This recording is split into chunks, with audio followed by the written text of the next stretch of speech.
যে আমি তখন আওয়ামী লীগ করতাম। আমি শুধু ভেঙ্গি বললাম যে আমি যত বিএনপি করি আওয়ামী লীগ তখন কোনো অস্তিত্ব নাই। তার বিনিময় হলো আমাদের এখানে যে স্কুল দেখছেন, মাঠ দেখছেন, এগুলা কিছু ছিল না, শুধু আমার পিছনে একটা টিনের ঘর। ওই সময় মনে করেন আমি ওই স্কুলের ম্যানেজিং কমিটির সদস্য। তখন আমরা লেখাপড়া দূরের কথা, ছাত্রদের বসারও কোনো স্থান ছিল না। তখন আমি এলাকার মুরব্বী সকলকে নিয়ে আলাপ আলোচনা করে বাবুল ভাইয়ের কাছে যাই যে আমি তখন আওয়ামী লীগ করতাম। আমি শুধু ভেঙ্গি বললাম যে আমি যত বিএনপি করি আওয়ামী লীগ তখন কোনো অস্তিত্ব নাই।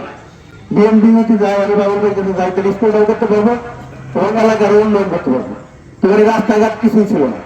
তখন সকল মুরব্বীরা এবং সকল এলাকার লোকজন সবাই মত দিল।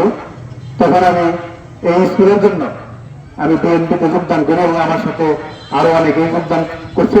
তারা অনেকে আছে, কেউ হয়তো মৃত হয়ে গেছে, অনেকদিন হয়ে গেছে, অনেকে আছে। এই সামনে যে ডাইন সাইডে, আমার ডাইন সাইডে যে জায়গাটা দেখছেন স্কুল, এই স্কুলের জায়গাটা উনি সম্পূর্ণ নিজের টাকা দিয়ে প্রয়োগ করেছেন 20% এবং এই যে আমার সামনে যে স্কুলটা দেখছেন, এই স্কুলটাই সর্বপ্রথম দেওয়া হয় 1993-94 সালে। ওখানে রাস্তাঘাট নাই, কোনো কন্ট্রাক্টর এই স্কুলে কাজ করতে চায় না।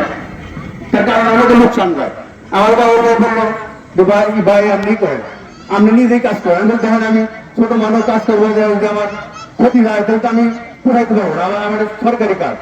তো তা না, আপনি কন্ট্রাক্টরকে বলে করাইবেন। এমনকি আমরা নিজেরা মনে করেন এলাকার মানুষ নিয়ে অনেক সময় ওই গাড়ি দাঁড়াইছি, রাস্তা ঠিক করে দিচ্ছি, এইভাবেই আমাদের এই স্কুলটা প্রতিষ্ঠিত হয়েছে। তারপরে আপনাকে দোয়ায় এই স্কুল, মাঠ, অনেক কিছু হয়েছে। তো বর্তমানে আমি আশা করি যে বিএনপির হাত ধরেই আমাদের এই এলাকার উন্নয়ন হবে এবং বাবুল ভাইয়ের হাত ধরে হবে, বাবুল ভাইয়ের সাথে যারা আছেন তাদের হাত ধরে হবে। অনেকেই অনেক কথা বলুক, তাতে কিছু আসা যায় না। আমি ওনাকে সম্মান করি, শ্রদ্ধা করি, এই বলে আমি আমার বক্তব্য শেষ করছি। আসসালামু আলাইকুম।